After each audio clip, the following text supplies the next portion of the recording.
ዛሬ የማካፍለው የከበረው የእግዚአብሔር ቃል ስለ የጌታ እራት ነው። የጌታ እራት ምንድነው? እስኪ ያመጣጡ ከየት ጋር ነው የጀመረው የሚለውን ነገር እኔ የሳሌም ንጉስ መልከጼዴቅ እንጀራና የወይንን ጠጅ አወጣ። እርሱ የልዑል እግዚአብሔር ካህን ነበር። ኢየሱስ ጌታ ነው።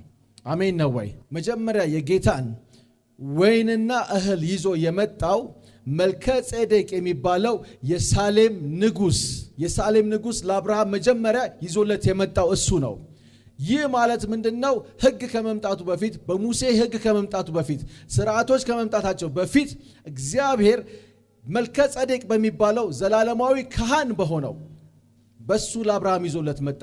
አብርሃም ሶዶም ላይ ሄዶ ሶዶምና ጎሞራ ላይ ሄዶ ከዛም በኋላ ደግሞ እዛ አካባቢ ላይ የነበሩት ንጉሶች በሙሉ መተው ሎጥን የወንድሙን ልጅ እሱን ይዘው ከሄዱ በኋላ ያችን አካባቢ ከዘረፉ በኋላ አብርሃም 318 ቤቱ ያደጉ ኃይለኛ ተዋጊ የሱ አገልጋዮች ነበሩ። ከነሱ ጋር ሄዶ ይህንን ጠላት በሙሉ ተከትሎ ምርኳቸውንና ሎጥን ይዞ ተመለሰ። ይህንን ይዞ ከተመለሰ በኋላ ነው እዚህ ቦታ ላይ መጽሐፍ ቅዱስ እንደሚለው መልከጼዴቅ መጣና ህብስትና ወይንን ሰጠው ለአብርሃም። አብርሃምም ከዛ አስራቱን አወጣና ለመልከጼዴቅ ሰጠው። ሌላ ጊዜ እናየዋለን። ግን አስራትን የምሰጠው የሆነ ነገር በተሰጠበት ቦታ ላይ እንደሆነም እግዚአብሔር ይናገራል። መልከጼዴቅ መጣና የጌታን እራት የምንለውን ነገር ወይንንና እንዲሁም ደግሞ ህብስትን ለአብርሃም ሰጠው። ኢየሱስ ጌታ ነው። እዛ ጋር ግን የሰዶም ንጉስ አብርሃም ወይ ያስካቸውን ሰዎች መልስልኝና ገንዘቡን ግን የዘረፍከውን በሙሉ ይዘህ ሂድ ብሎ ይናገረዋል። ስለዚህ አብርሃምን ሁለት ምርጫ ነበረው።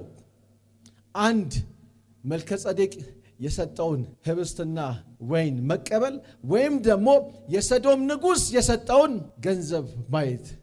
አብርሃም ግን ወረድ ስንል 21 እና 28 ላይ እንደዚህ ይላል። የሳሌም ንጉስ መልከጼዴቅም እንጀራና የወይን ጠጅን አወጣ። እርሱም የልዑል እግዚአብሔር ካህን ነበረ። ባረከው። አብርሃም የሚለው አብርሃም ከመሆኑ ስሙ ከመቀየሩ በፊት ነው። ባረከው። አብርሃም ሰማይና ምድርን ለሚገዛ ለልዑል እግዚአብሔር የተባረከ ነው። ጠላቶችን በእጅ የጣለልህ ልዑል እግዚአብሔር የተባረከ ነው አለው። አብርሃምም ከሁሉ አስራት ሰጠው። 21 ላይ የሰዶም ንጉስም አብርሃምን ሰዎቹን ስጠኝ፣ ከብቱን ግን ላንተ ውሰድ አለው። 22 ላይ አብርሃምም የሰዶምን ንጉስ አለው ሰማይንና ምድርን ወደሚገዛ ወደ ልዑል እግዚአብሔር እጄን ከፍ አድርጌአለሁ። ሃሌሉያ። አንተ አብርሃምን ባለጠጋ አደረግኩት እንዳትል ብላቴኖቹ ከበሉት በቀር ከእኔ ጋር ከሄዱትም ድርሻ በቀር ፈትልም ቢሆን የጫማም ማዘቢያ ቢሆን ላንተ ከሆነ ሁሉ እንዳልወስድ አውልና ኤስኮልም መምሬም እነርሱ ድርሻቸውን ይውሰዱ። ካንተ ምንም ነገር እንዳልወስድ፣ ካንተ ከወሰድኩኝ አንተ አብርሃምን ሀብታም ባለጠጋ አደረግኩት ልትል ስለሆነ ካንተ ፈትልም ቢሆን ምንም ነገር ልወስድ አልፈልግም ብሎ ምርጫ ሲመጣለት የሳሌም ንጉስ ማለት የኢየሩሳሌም ንጉስ ማለት ነው። እዚህ ጋር ኢየሱስ ጌታ ነው። ሳሌም የሚለው ነገር ሰላም ወይ ደግሞ በዕብራይስጥ ሻሎም ከሚለው ነው። ሻሎም ሰላም። ስለዚህ ሳሌም የኢየሩሳሌም ንጉስ የሆነው ይህ መልከጼዴቅን ማጥናት ከፈለጋችሁ ዕብራውያን መጽሐፍ 7 ላይ አለ። የዘር ሐረግ የለውም፣ ከእናት ከአባት አልተወለደም፣ ግን ይህ የዘላለም ምንድነው? ካህን ነው። ኢየሱስ ጌታ ነው። ይህ የዘላለም ካህን መጥቶ ለአብርሃም ምን አለው? እንድታሸንፍ ድልን የነሳ እግዚአብሔር ይባረክ፣ ላንተ የሚገባ ይህንን ጽዋ አምጥቻለሁ አለው። አብርሃምም የሰዶም ንጉስን የሱን ብር አልፈልግም ብሎ የኢየሩሳሌም ንጉስን የሳሌምን ኦፈሪንግ ተቀበለ። ኢየሱስ ጌታ ነው። ስለዚህ የጌታ እራት የምንለው ነገር በክርስትና ሃይማኖት ውስጥ ሁል ጊዜ ልናደርገው የሚገባን የኢየሱስ ክርስቶስ ደምና ስጋን በአዲስ ኪዳን ለኛ እንድንወስድ ትእዛዝ የተደረገልን ነው። ከዛ በፊት ግን እስኪ ወደ ዘጸአት 12 ላይ እንሂድ። ሕጉ ከመጣ በኋላ ሕጉ ከመምጣቱ በፊት አብርሃም ሳይሆን መጀመሪያ ለሱ ይህ ነገር መጥቶለት ነበረ። አድርገው እንካ ተብሎ ነበረ። ሕጉ ከመጣ በኋላስ ዘጸአት 12 ላይ እንሂድ። ከ1 እስከ 6 ከ11 እስከ 14 እናየዋለን። እግዚአብሔርም በግብፅ አገር ሙሴንና አሮንን እንዲህ ብሎ ተናገራቸው። ይህ ወር የወሮች መጀመሪያ የዓመቱ መጀመሪያ ወር ይሁንላችሁ።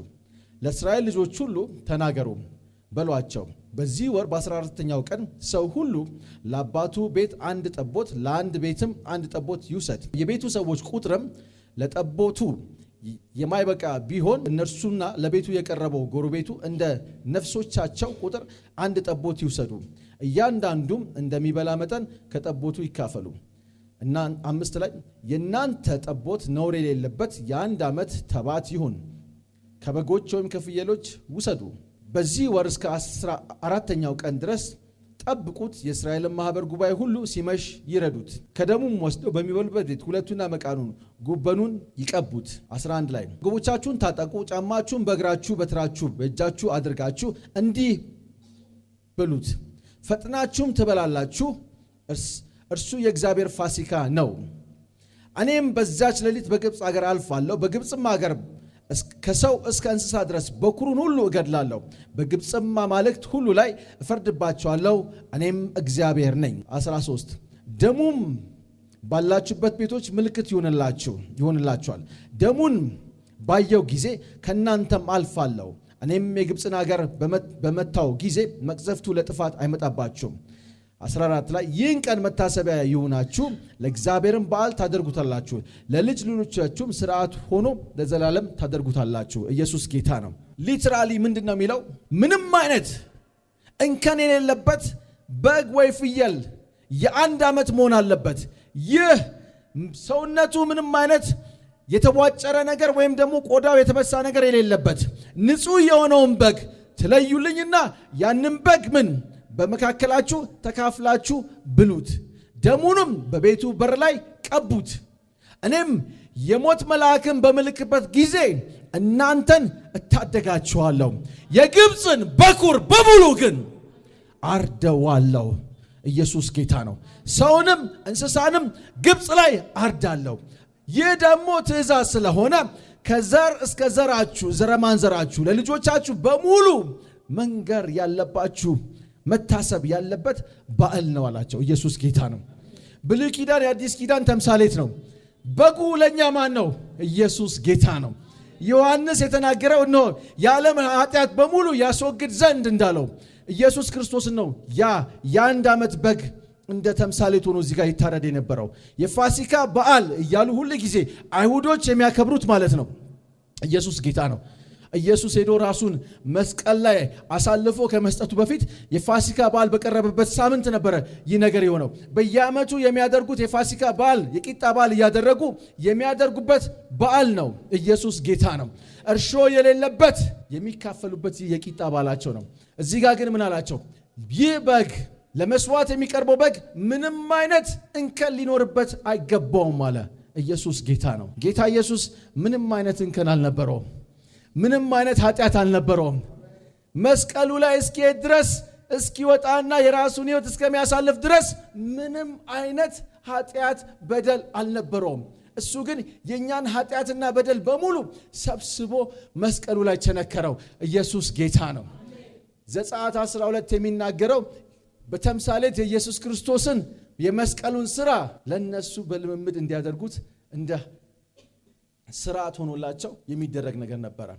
ስለዚህ የጌታ እራት ምንድን ነው? የጌታን ደምና ስጋ የመውሰድ ትእዛዝ፣ ይህንን ሁል ጊዜ ለልጆቻችሁ በሙሉ እንዳይቀር አድርጉት አለ። ከዛ በኋላ ግን አዲስ ኪዳን ላይ ጌታ ኢየሱስ ራሱን አሳልፎ ሲሰጥ ያ የድሮ ትእዛዝ ተሻረና አዲስ የሆነ ትእዛዝ መጣ። ይህ አዲስ የሆነው ትእዛዝ ምንድነው? የበጉን ደም መቀባት ሳይሆን ወይም ደግሞ የበጉን ስጋ መብላት ሳይሆን አሁን የምንበላው የኢየሱስ ክርስቶስ ስጋ እና የሱን ደም ነው። ኢየሱስ ጌታ ነው። ለምን ሲባል በብሉይ ኪዳን እነሆ እስራኤልን ከግብፅ ያወጣት ማለት ነው ዴሊቨር ያደረገባትን ከጭቆና ከእስራት ያወጣውን የብሉይ ኪዳንን ታሪክ እያሰቡ ይሄዱ ነበር። አሁን ግን ዓለምና ኃጢአቷን በሙሉ ለመዋጀት አንዴና ለመጨረሻ ጊዜ ኢየሱስ ክርስቶስ ደሙን ይዞ ወደ ቤተ መቅደሱ ገብቷል። እኛን ደግሞ አስታርቆናል። እኛን ካስታረቀን በኋላ እኛም ደግሞ ያለ አማላጅ ያለ ካህን በቀጥታ ከሱ ጋር እንድንገናኝ ይህ ደም ተረጭቶልናል። ኢየሱስ ጌታ ነው። የጌታን እራት ይህንን ስርዓት የምናደርግበት ምክንያቱ ምንድን ነው ወደሚለው እንሄዳለን። ኢየሱስ ጌታ ነው። አሜን ነው። 7 ምክንያቶችን እናያለን። ከ7ቱ ምክንያቶች 3ቱ ለጌታ ኢየሱስ ለክርስቶስ ለሱ ራሳቸው ነው የምናደርገው። 3ቱ ሌሎቹ እንደ ቤተ ክርስቲያን የምናደርጋቸው ናቸው።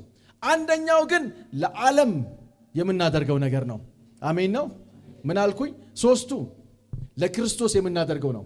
3ቱን ደግሞ እኛ እንደ አማኞች እኛ እንደ ቤተ ክርስቲያን እንደ ህብረት የምናደርገው ነው። አንዱ ግን ለዓለም የምናደርገው ነገር ነው። እሱን እናያለን። መጀመሪያ የምናየው አንደኛ ቆሮንቶስ ምዕራፍ 11 ቁጥር 26 ላይ እንሄዳለን።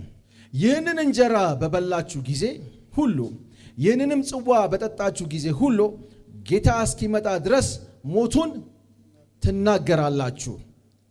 የመጀመሪያው ምክንያት የምናውጀው ነገር ስላለ ነው። የጌታን ስጋና ደም የምንወስድበት የመጀመሪያው ምክንያት ሞቱንና ትንሣኤውን ማወጅ ስላለብን ነው። ኢየሱስ ጌታ ነው። ሞቱን እናውጃለን። እስኪ በሉ። በምንድን ነው የምታውጁት? የጌታን እራት ደሙና ስጋውን በመውሰድ ማለት ነው። የሰው ልጅ በተፈጥሮ አንድ ሕፃን ልጅን ስታስተምሩት እኔ የተባበሩት መንግስታት ምሰራበት ቦታ ላይ ዩኤን ውስጥ የግንዛቤ መፍጠር የሚባል አንድ ፕሮግራም አለ። የዛ ግንዛቤ መፍጠር አዌርነስ ፕሮግራም ላይ ሳይንቲፊካሊ ሲጠና አንድ ሕፃን ልጅ አንድን ነገር ለማወቅ መስማት አለበት። ያንን ነገር ሲሰማ አወቀ። የሚያውቀው ግን 40% ነው። አንድ ሕፃን ልጅ የሆነ ነገር አውቆ ከእንደገና ደግሞ ሲያየው እያየ ሲሰማው ደግሞ 60% ያንን ነገር ይገነዘባል። አንድ ሕፃን ልጅ እያየ እየሰማ ሲያደርገው ግን 80% ያንን ነገር ያውቃል። ለዛ ነው ማሰል ፕራክቲስ የሚባለው ሚሞሪ የሚባለው ማለት ነው። የሆነ ነገር ማድረግ አለበት። መስማት ብቻ አይደለም፣ ማየት ብቻ አይደለም፣ ማድረግ አለበት። የሰው ልጅ 80% የሚገባው ሲያደርግ ነው። ለዚህ ነው ይህንን ስርዓት ሁል ጊዜም አድርጉ። the last supper የመጨረሻው የእራት ምሽት ላይ ጌታ ኢየሱስ ቆርሶ ይህ ለናንተ ሲሆን የተቆረሰው ስጋዬ ነው ብሎ እንጀራውን ሲቆርስ ወይ ደግሞ ቂጣውን ሲቆርስ እነሱም እያደረጉት ነበረ። ስላደረጉት ምን አይረሱትም ማለት ነው። ሁል ጊዜ አድርጉት። ስለዚህ ለዚህ ነው ራሳችን እዚህ መተን የሱን ስጋ ይዘን ቆርሰን እንደዚሁም ደግሞ ደሙን ስንጠጣው የምናውጀው አንድ ነገር አለ። የምናውጀው ምንድነው? ሞቱን እናውጃለን። አሜን ነው ወይ? አሜን ነው ወይ? ኢየሱስ ጌታ ነው። ኢየሱስ ጌታ ነው። የምናውጀው ለማን ነው? ለሚታየው ዓለም በሙሉ የምናውጀው እዚህ ጋር ለሚያየን ሰው ሁሉ፣ የምናውጀው በቪዲዮ ተቀርጸን የሚያየን ሁሉ፣ የምናውጀው መንፈሳዊ ዓለም ላይ ለሚያዩን በሙሉ፣ የምናውጀው በማይታየው ዓለም ላይ ላሉት የጨለማው ሰራተኞች የሆኑት ዳርክ ኤንጅልስ ለነሱ ሙሉ ነው የምናውጀው። ለሚታየውም ለማይታየውም ዓለም ኢየሱስ ጌታ እንደሆነ ይህ የምንወስደው የሱን ስጋና ደም እንደሆነ መጀመሪያ እናውጃለን። ኢየሱስ ጌታ ነው። እስኪ አውጃለሁ በሉ። አውጃለሁ በሉ። የመጀመሪያው ስርዓት ከሶስቱ ክፍል ውስጥ ለክርስቶስ የምናደርገው ምንድነው? ክርስቶስ ጌታ እንደሆነ ይህንን እንጀራ በበላችሁ ጊዜ ይህንን ጽዋ በጠጣችሁ ጊዜ ሁሉ ጌታ እስኪመጣ ድረስ ሞቱን ትናገራላችሁ። እስኪ ሞቱን እናገራለሁ በሉ። ዛሬ የጌታን ስጋና ደም ስወስድ ሞቱን እናገራለሁ። ኢየሱስ ጌታ ነው። ሃሌሉያ። ያመነ የተጠመቀ ዳነ ነው አይደል የሚለው? ያመነ ሰው መጠመቅ አለበት አይደል እንዴ? ውሃ ላይ የምንጠመቀው ከሱ ጋር ሞተን ተነሳን ብለን በአካላችን የምንሰራው ነገር ነው አይደል እንዴ? ከሳልቬሽን ውስጥ ስንድን እኛም ሞተን ተነሳን ከሱ ጋር ብለን የምናደርገው ነገር አለ። የጌታን ስጋና ደምም ስንወስድ ደግሞ ሞቱን አውጃለሁ እያልን ነው የምናደርገው ማለት ነው። ኢየሱስ ጌታ ነው። ሃሌሉያ። ስለዚህ ለሚታየው ለማይታየው ዓለም በሙሉ የሱን ሞት እና የሱን አሸናፊነት ደግሞ እናውጃለን። ጌታ ኢየሱስ ሞቶ አልቀረም። ሞትን ድል አድርጎ እንደተነሳ እኛ ክርስቲያኖች የምናመልከው አምላክ ሞትን ያሸነፈ አምላክ እንደሆነ ደግሞ እናውጃለን። ሁለተኛስ ምን አለ? መታሰቢያነቱን። የመጀመሪያው ማወጅ ነው፣ ሁለተኛው ደግሞ መታሰቢያነቱን ነው። ዘጸአት ላይ ምን ይላል? ይህንን ሁሉ ጊዜ ከልጅ ልጆቻችሁ ይደረግ ዘንድ እንደ መታሰቢያ አስቡት ይላል። ሁለተኛው ምንድነው ማለት ነው? መታሰቢያ እስኪበሉ መታሰቢያ የሚሆን ስርዓት ነው። ኢየሱስ ጌታ ነው። ይህም ቀን መታሰቢያ ይሁንላችሁ፣ ለእግዚአብሔር በዓል ታደርጉት ዘንድ ለልጆች ልጆቻችሁ ስርዓት ሆኖም ለዘላለም ታደርጉታላችሁ ይላል። ኢየሱስ ጌታ ነው። ሶስተኛውን ስናስብ ደግሞ አንደኛ ቆሮንቶስ ምዕራፍ 11 ቁጥር 24 ላይ እንሄዳለን። አንደኛ ቆሮንቶስ ምዕራፍ 11 ቁጥር 24 ላይ እንሄዳለን። ለእናንተም ደግሞ አሳልፌ የሰጠሁት እኔ ከጌታ ተቀብያለሁ።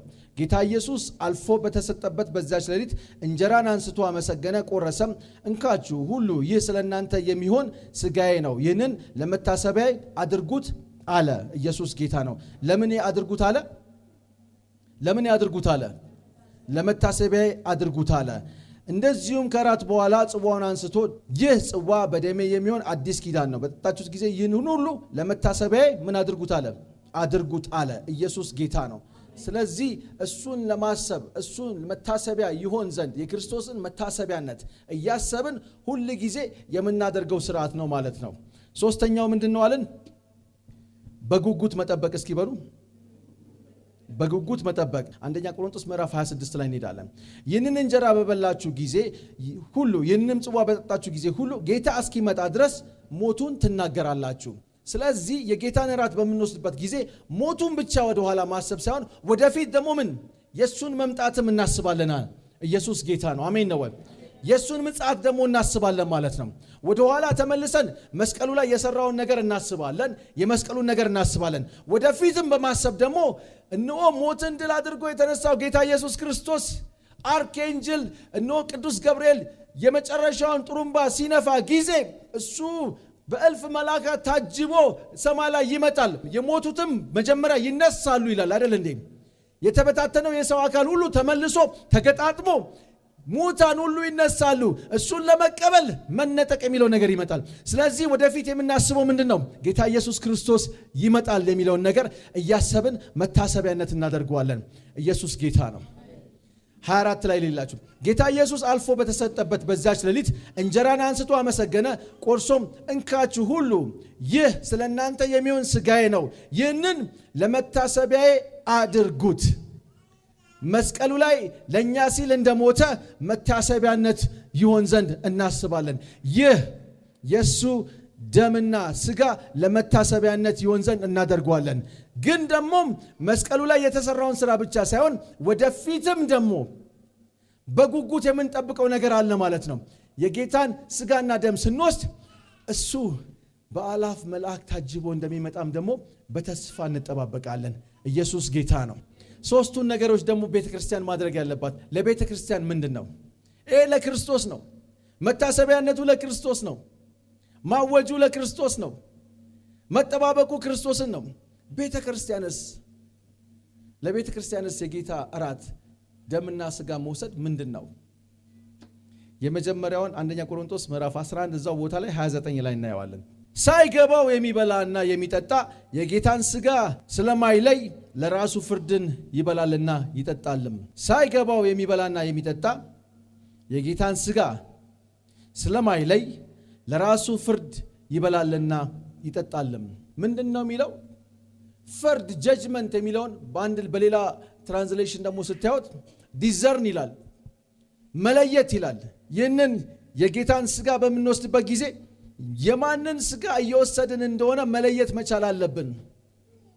ምሳሌ ይሆን ዘንድ በዘጸአት 12 ላይ የ1 ዓመት በግ ወይ ደግሞ ፍየል፣ እሱም ደግሞ ምንም አይነት እንከን የሌለበትን እረዱና ብሉት፣ ሥጋውን ብሉት፣ ደሙን ግን የበሩ ዶር ፖስት ላይ ቀቡት። እኔም በዛ በኩል የሞት መልአክን ስልክ እናንተን እዋጃችኋለሁ፣ እናንተን አተርፋችኋለሁ። ስለዚህ የምንወስደው ሥጋ የማን ሥጋ እንደሆነ መርምረን ማወቅ መቻል አለብን። ቂጣ፣ ህብስት ወይ እንጀራ አይደለም እየወሰድን ያለ ነው። የምንወስደው የክርስቶስን ሥጋ ነው። ለእኛ ሲል የተቆረሰውን፣ በመስቀል ላይ የተሰቀለውን፣ የተገረፈውን፣ የደማውን የእሱን ሥጋ እየወሰድን እንደሆነ መርምረን መለየት አለብን። ያልመረመሩ ግን ታመሙ። አንዳንዶችም በመካከላችሁ አንቀላፍተዋል። የእሱን ሥጋ በስርዓት በመመርመር በእውቀት ካልወሰድን እኛ ላይ የሚመጣ ነገር አለ። እኛ ላይ በሽታ ይመጣል። እኛ ላይ እስከ ሞት ድረስ የሚያስኬድ መንገድ ይመጣብናል። ስለዚህ በጥንቃቄ ፍርድ እንዳይመጣብን መርምረን እኔ ይህንን እየተናገርኩኝ እያለ ፎርጊቭ ወይ ደግሞ ንስሐ መግባት ያለብን ነገር ካለ ወይም ደግሞ የጠላነው ሰው ካለ ይቅር ማለት ካለብን ወይም ደግሞ ያደረግነው ነገር እያለ ስብከቱን ለመስበክ ሳይሆን እኔና እናንተ በዚህ አጋጣሚ እየሰማን እያለ የምንወስደው ደምና ሥጋ ክብር ስለሚያስፈልገው የማንን ደምና ሥጋ መውሰድ እንዳለብን መመርመር አለብን። ብሉይ ኪዳን ላይ ዘጸአት 12 ላይ ያንን የበግና ወይ ደግሞ የፍየል ሥጋ ብሉ ሲላቸው ልብሳችሁን ለብሳችሁ ጫማችሁን አድርጋችሁ እንደዚሁም ደግሞ በእጃችሁ በትር ይዛችሁ ቶሎ ቶሎ ብሉ ታላቸው። ለምን? ዴሊቨር ወይ ደግሞ ነፃ ሊያወጣቸው ስለሆነ ማለት ነው። ከግብፅ እጅ ነፃ ሊያወጣቸው። ወንድሜ እህቴ፣ ነፃ ማትወጣበት በኢኮኖሚ የታሰርክበት፣ በትዳር የታሰርክበት፣ ወይ በትምህርት የታሰርክበት ወይም ደግሞ በስራ የታሰርክበት የሆነ ነገር ካለ እሱን ዛሬ መልቀቅ አለብህ። እሱን ዛሬ መልቀቅ አለባችሁ። ይቅር ማለት አለባችሁ። የተቀየምከው ሳለ ጌታ ሆይ ያንተን ሥጋ ልወስድ ስለሆነ መወስደው ቂጣ አይደለም፣ የመወስደው ሊትራሊ ያንተን ሥጋ ነው። ይህንን ሥጋ በፍርሃት ስለመወስደው ፍርድ እኔ ላይ እንዳይመጣ ምን ማድረግ አለብን? መመርመር አለብን። አሜን ነው ወይ? ስለዚህ እንደ ቤተ ክርስቲያን መጀመሪያ እንዳይቀልብን የኢየሱስን ሥጋ ስለምንወስድ የክርስቶስን ሥጋ ስለምንወስድ መመርመር አለብን ማለት ነው። ኢየሱስ ጌታ ነው። መመርመር የሚለው ነገር ለኩነኔ ወይ ደግሞ ለእንትን መናገር ሳይሆን ራሳችንን ከሱ ጋር ምን ማስተካከል አለብን? አላይን ማድረግ አለብን። ከሱ ጋር ማስተካከል አለብን። ራሳችንን ከሱ ጋር አንድ ላይ አላይን ማድረግ አለብን። ኢየሱስ ጌታ ነው። አሜን ነው ወይ? ሁለተኛው ደግሞ ወይም ደግሞ አምስተኛው ህብረትን ማድረግ ነው። ህብረትን ማድረግ አንደኛ ቆሮንቶስ መጽሐፍ ቅዱሳችሁን አውጡና ምዕራፍ 10 ቁጥር 17 ሄደን እናያለን። ከ16 ልጀምር። ወይ ደግሞ የምንባርከው በረከት ጽዋ ከክርስቶስ ደም ጋር ህብረት ያለው አይደለምን? የምንቆርሰውም እንጀራ ከክርስቶስ ሥጋ ጋር ህብረት ያለው አይደለምን?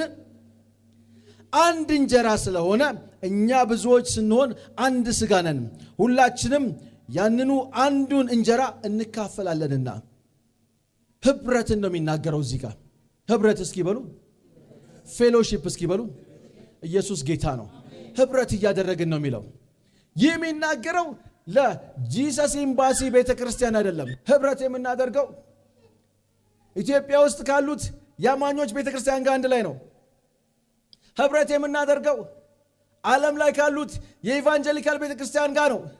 ህብረት የምናደርገው ኢየሱስ ጌታ ነው ብሎ የሚያምን ማንም የክርስቲያን ቤተክርስቲያን ጋር ነው። ህብረት አንድ እንጀራ አይደለም ምን የተቆረሰው ይላል። ስለዚህ መጀመሪያ ከዚህ እንጀምር እስኪ። ፌሎሺፕ ስናደርግ ማለት ነው፣ ህብረት ስናደርግ እኔ ከእህቴ ጋር፣ እህቴ ከእሷ ጋር፣ አጠገባችሁ ካለው ሰው ጋር አንድ ነን እያለን ነው መጀመሪያ ማለት ነው። አታቆም ሊሆን ይችላል። ሰውየው ምናልባት ያረጀ ልብስ ስለለበሰ እንዲህ ነው ብለው ፈርደው አስበ ሊሆን ይችላል። ወይም ጥሩ ሽቶ ስለተቀባች እንዲህ ነች ብለ ሊሆን ይችላል። ያ በአእምሮ እናንተ ክላሲፋይ ያደረጋችሁት ነገር ነው። ያ አጠገባችሁ ያለው ሰው ግን ለሱም ክርስቶስ ያው አንድ የሆነ ሥጋና ደምን ከፍሎለታል። ስለዚህ የክርስቶስ ደምና ሥጋ ምን አድርጎናል? አንድ አድርጎናል። እስኪ በሉ አንተ አጠገብ ያለኸው እስኪ በሉ አጠገብ ያለኸው፣ አጠገብ ያለሽው፣ አጠገብ ያለኸው በክርስቶስ ደም አንድ ሆነናል፣ ተዋጅተናል። ላንተም ለኔም እኩል አንድ የሆነ ደም ተከፍሏል። ኢየሱስ ጌታ ነው። ህብረታችን መጀመሪያ ከኛ ጋር ወደ ጎን፣ ሁለተኛ ደግሞ ከጌታ ጋር ወደ ላይ ማለት ነው። ህብረታችን ይቺ ቤተክርስቲያን ብቻ ሳትሆን የዚህ ቤተክርስቲያን ምእመን ከዛኛው ቤተክርስቲያን ምእመን ጋር አንድ ነው። የክርስቶስ አካል አካሉ የሆነች ቤተክርስቲያን አንድ ነች። አንድ መሆኗን እያወጅን ነው ማለት ነው። አሜን ነው ወይ? አሜን ነው። ኢየሱስ ጌታ ነው። ኢየሱስ ጌታ ነው። ስለዚህ መጀመሪያ የምናደርገው ምንድነው? ፌሎሺፓችንን ማለት ነው፣ ህብረታችን አንድ ነው ብለን የምናውጅበት መንገድ ነው። ሶስተኛውን የመጨረሻውን እዚህ ጋር ስናየው ደግሞ ሼር መደራረግ፣ መካፈል። ኢየሱስ ጌታ ነው። ቅድም የነገርኳችሁ አንድ መሆናችን ፓርቲሲፔት አድርጉ፣ በዚህ አካል ላይ ተካፈሉን ያለው። ሁለተኛ ላይ ደግሞ ሼር የምንደራረገው ማለት ነው። የአንድ አካል ስለሆንን እኛ ብዙዎች ስንሆን አንድ ስጋ ነን፣ ሁላችንም ያው አንድ እንጀራ እንካፈላለን። ኢየሱስ ጌታ ነው። የመጨረሻውና ሰባተኛው ምንድነው? መለየት ወይም ደግሞ ሴፐሬሽን ነው። አንደኛ ቆሮንቶስ ምዕራፍ 10 ቁጥር 21 ላይ የጌታን ጽዋና የአጋንንትን ጽዋ ልጠጡ አትችሉም፣ ከጌታ ማዕድና ከአጋንንት ማዕድ ልትካፈሉ አትችሉም ይላል። ኢየሱስ ጌታ ነው። ይህንን ጽዋ የምትወስዱ ከሆነ ከአጋንንት ጽዋ ጋር ልትካፈሉ አትችሉም። የዚህ ጽዋና የጌታን ጽዋና የአጋንንትን ጽዋ አንድ ላይ ምን ልትቀላቅሉት አትችሉም።